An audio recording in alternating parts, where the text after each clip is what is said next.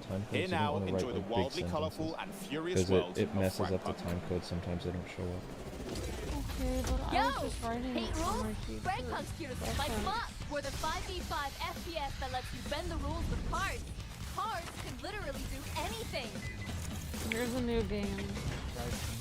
They can beef you up. They can change the weather. I don't really understand.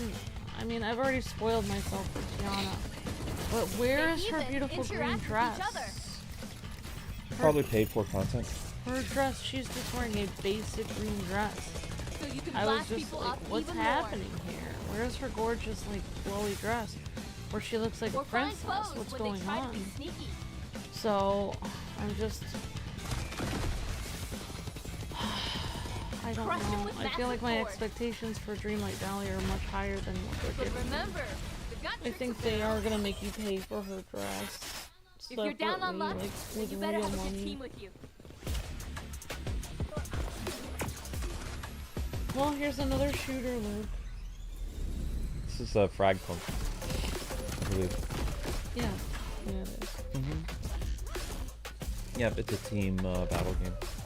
Well, I'm just gonna check everyone's website and see their schedule. I'm gonna check out Capcom's website. Looks like everyone is doing their stuff in the morning. So it looks like the people who did the Summer Game Fest were really good at actually incorporating stuff with Steam Deck, and they didn't really do that. So there was like a whole future game show section and all this other stuff. Here's a new one. Okay, now they're showing. This is Game Pass. Game montage. That's what I always put for the time code.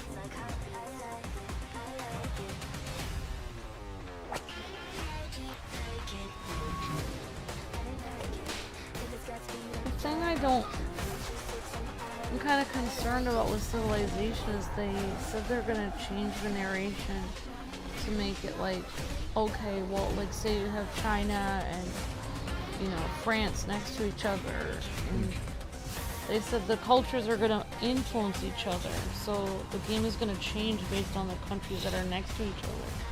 So what does that mean? You're gonna have a Chinese Eiffel Tower? What? I don't know. Wouldn't that make the game inaccurate then? I don't understand like why you would want to. I like Civilization because it's historically accurate. Another prison guard. I don't Good know. luck, mate. You're gonna need Was this it. a new game? There's one There's escape another pod game. left, but you're not the only geezer This is bolting a new after it. game.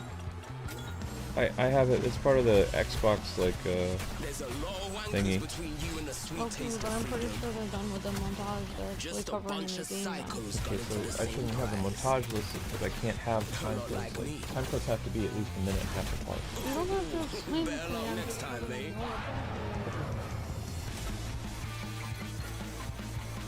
You might make it farther than the last pig I murked. Even took down some big boys along the way. But the last guard, well, they ain't exactly dead.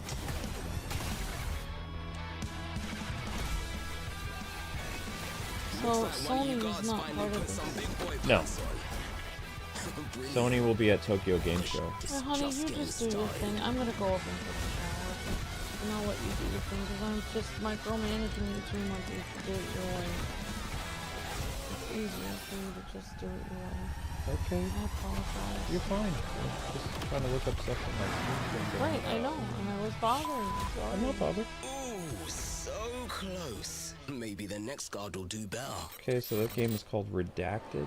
Well, Redacted looks absolutely amazing. We're super excited to be officially revealing the game today. It's from the minds behind the Callisto Protocol, and it's a frenetic roguelike with a darkly comic twist. Here to tell us more, please welcome the head of Striking Distance Studios, Steve Paputsis, and creative director Ben Walker. Guys, welcome to Germany. How are you?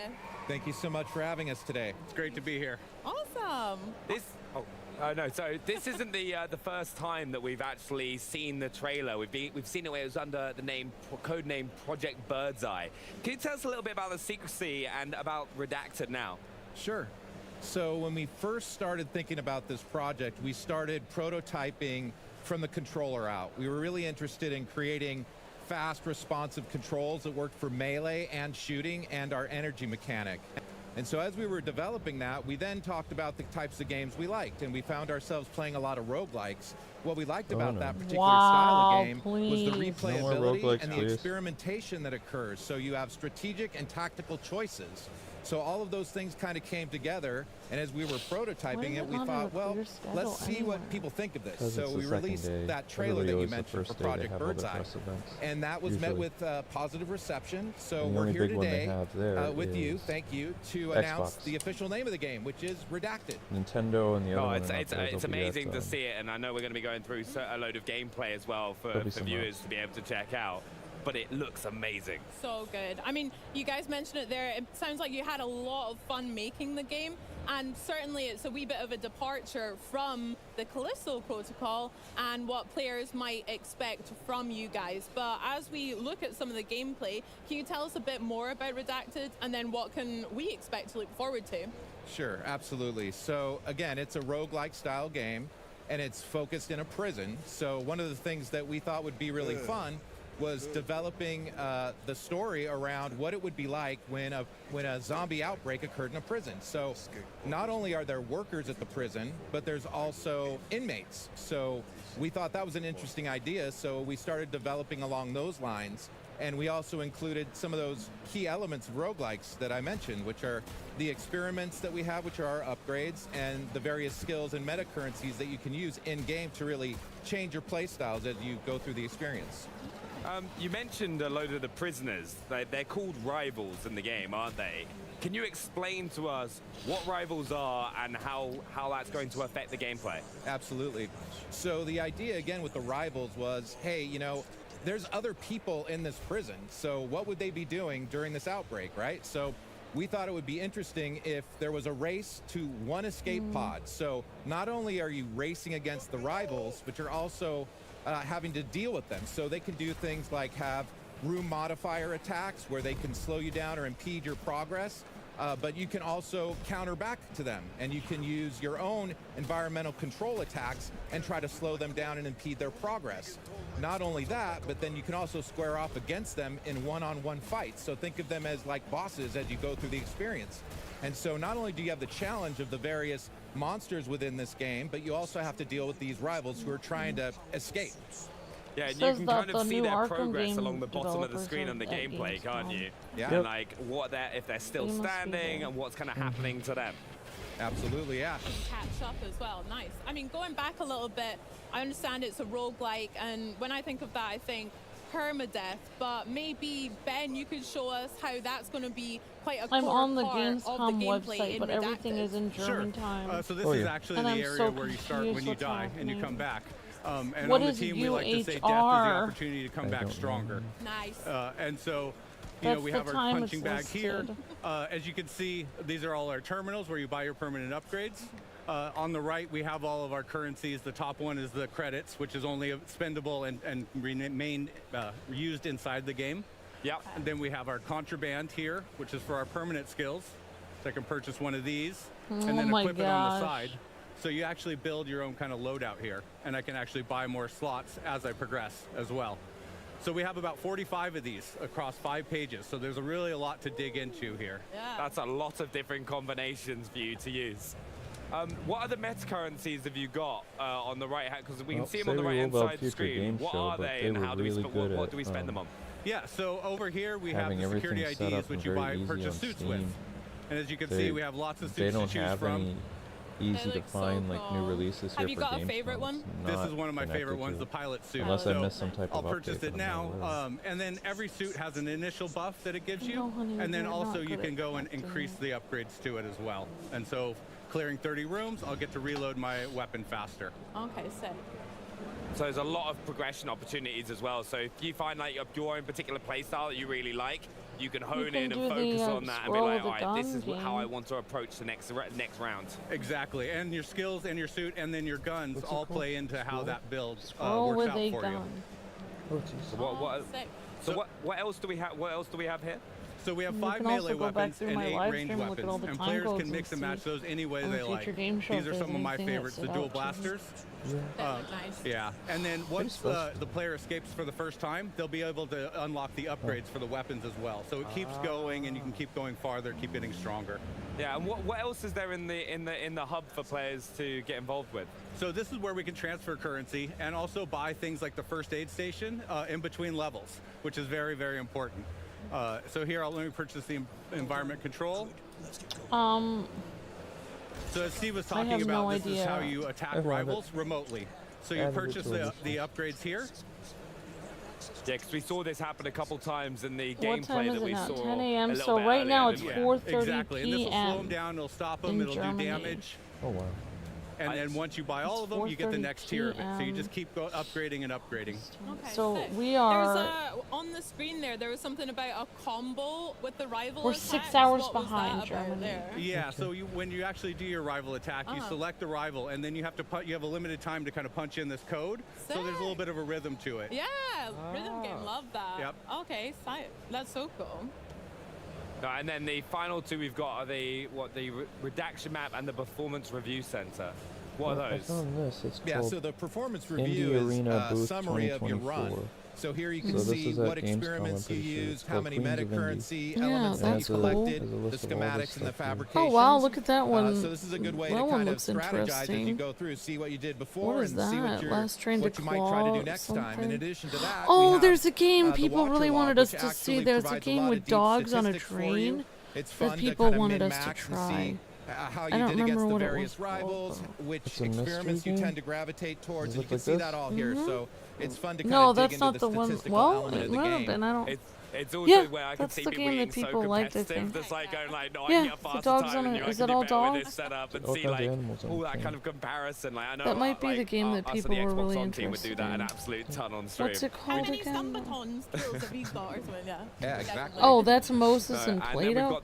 I don't think that was the name of the game, but we could download that one. That looks interesting too. But we don't have a lot of space. Oh, there was another. What can you add it to a wish list? You're actually going to find these computer rooms. And when you interact with the computer room, you're going to see these dossiers. And as you go through and unredact the information here, you'll actually be gaining positive buffs for yourself. So you're going to be increasing the damage you do against the enemies. You're going to be creating vulnerabilities for them. And so you'll also be doing all that. And in addition to that, you're going to find out more about the rivals and a little bit of their backstory. So it's a key component to really being able to deal with and handle the rivals. No, that's awesome. What I do know is we've got a lot more gameplay to check out, because it'd be amazing to see all these different like weapons and upgrades in action, so you can talk us through it. Yeah, so absolutely. Let's check out some more gameplay. But honestly, one of the things I love so much about games is when there are so many options for you as a player, and that's what Redacted has for you to progress and improve. Right now, none of these games were so what do you think as well? I mean, yeah, I'm really enjoying this kind of like secret element to the dossiers and these rivals, and I really like some of these headings that we've got. There's some interesting topics that I'm excited to explore later. Oh, who's this guy? All right. Got a little outline here. Yeah, so this is a mysterious figure that we call Mr. Green. Mr. Green. He's a bit of a cleaner. I can tell you some games that I saw yesterday. We don't know why. I'm actually Hopefully players are going to find out. But he'll be interacting with you and kind of providing you some insights. This is going to be an Xbox game. This looks interesting. They just announced this today. I don't know if it's M-rated or T-rated, but it's a roguelike console-like game. Seems like we can trust him right now, but given all of the rivals and all of the other people that you've told us about so far, I'm not too convinced I don't know if you can ever trust the shadowy figure. That to me is just like, especially one in a prison, that just doesn't seem to work.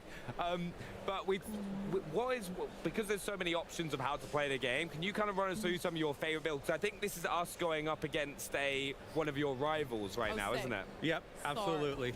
So like Steve mentioned, we call our upgrade trees experiments. Yeah. And so we have a total of 115 of those in the game, split up across 7 categories.